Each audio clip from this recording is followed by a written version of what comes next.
If you enjoyed this podcast, please consider liking, sharing, and subscribing to the channel. The Silent House. The killer had made himself comfortable during his wait.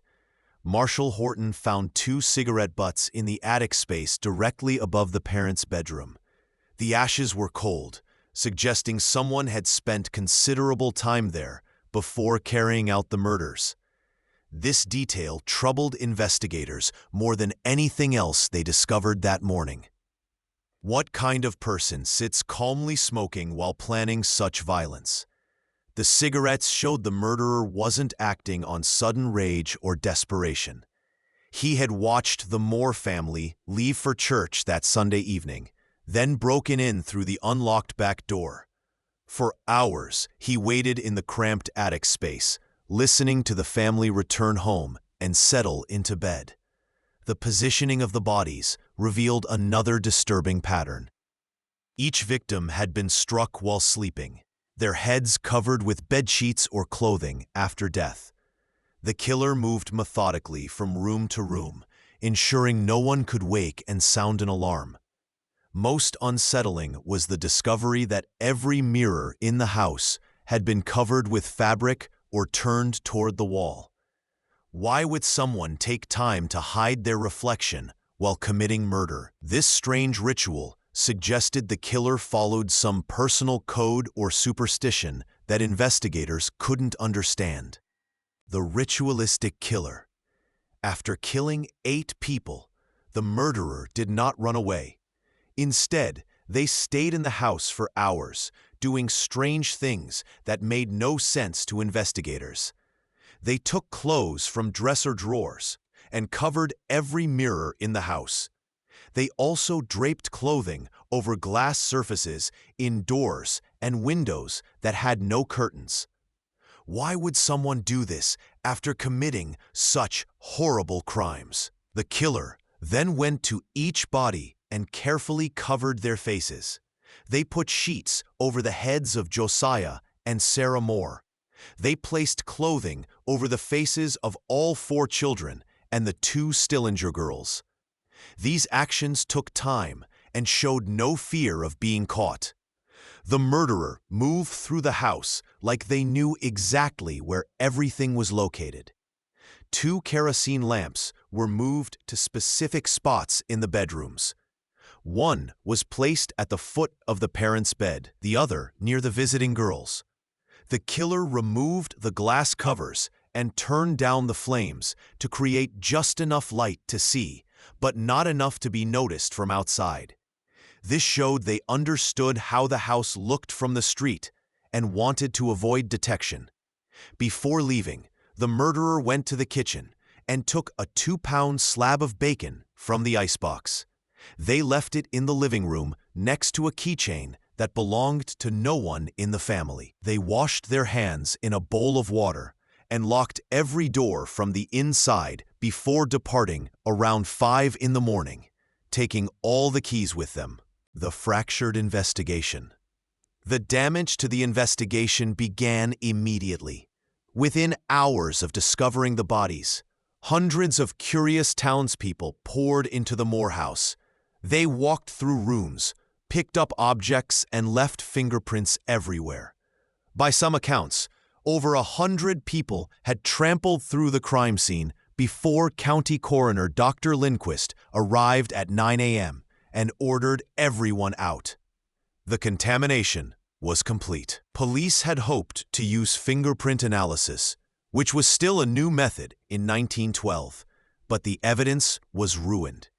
People had touched doorknobs, moved furniture, and handled items throughout the house. The National Guard finally created a barrier around the property at 10:30 a.m., but it was far too late. What little evidence remained told a strange story. Investigators found a keychain fragment that belonged to no one in the Moore family or their known associates. Some reports mentioned cigarette butts in the attic, suggesting the killer had waited there for hours, watching and planning. However, other official accounts claim no cigarettes were ever found, creating confusion that persists today. The conspiracy web. Three main suspects emerged from the investigation, each backed by different groups in the community. Frank Fernando Jones stood at the center of the first theory.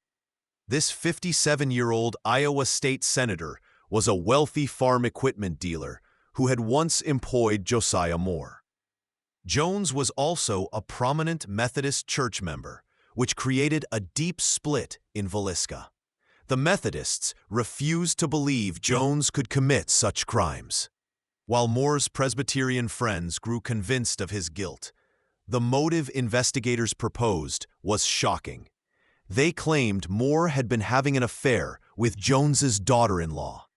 Detective James Wilkerson from the Burns Agency believed Jones hired a man named William Mansfield to kill the Moore family as revenge. Mansfield quickly became a serious suspect when police found connections to similar axe murders across several states. The pattern was disturbing. In Paola, Kansas, Rollin and Anna Hudson were murdered in their beds just weeks after Villisca. A neighbor reported seeing a midnight intruder who dropped a lamp and ran away. In Colorado Springs, someone killed 3 people in one house, then crossed to the backyard and murdered 3 more. The Showman family in Ellsworth, Kansas, died in circumstances almost identical to the Moore murders. But the most puzzling suspect was Reverend George Kelly, a traveling Presbyterian minister, arrested 5 years later. During intense questioning, Kelly reportedly confessed that God told him to kill the family through a shadow figure that led him to the house and the axe. Spirits of violence. The strange events began right after the murders. Families tried to live in the house again, but none stayed long. Within weeks of moving in, they would pack up and leave without explanation. This pattern continued for decades. What made them run? Visitors started reporting things that couldn't be explained. Children's laughter echoed through empty rooms. Voices played like broken records, repeating the same phrases over and over. Some said it sounded like the Moore and Stillinger children reliving their final moments. Screams pierced the silence at night. Objects moved across tables with no one touching them. The most frightening reports involved physical contact. A corkboard in the barn shows photographs of visitors who discovered scratch marks on their backs after tours. They felt nothing during the visit, but later found 3 long scratches across their skin. Electronic equipment behaves strangely too. Motion detectors at opposite ends of rooms trigger at the same time with no visible cause. Investigators captured a child's voice saying "Mommy" on recording equipment, though no children were present that night. The voice was clear and unmistakable. The Unsolved Legacy. More than a century has passed since that terrible June night, yet the Villisca murders remain completely unsolved. 3 main groups of researchers still argue about who killed the Moore family and their young guests. Some believe Frank Jones paid someone to do it. Others think Reverend Kelly was the killer. A third group suspects a traveling murderer who struck multiple towns.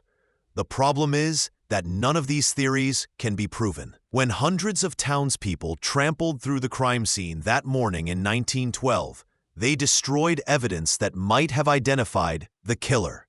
The small metal keychain piece found outside, the cigarette ends, and the careful way the killer arranged everything afterward tell us about his mind but not his name. Today, the house stands as a museum where visitors can walk through the same rooms where 8 people died. The deep cuts in the ceiling above the parents' bed still show where the axe hit when the killer raised it high. The covered mirrors hang exactly as he left them. These physical marks remind everyone who enters that something truly horrible happened here. What makes this case impossible to solve is how many things went wrong from the start. The botched investigation, possible corruption protecting important suspects, fading memories, and too many people who could have done it, all combined to keep the truth hidden forever.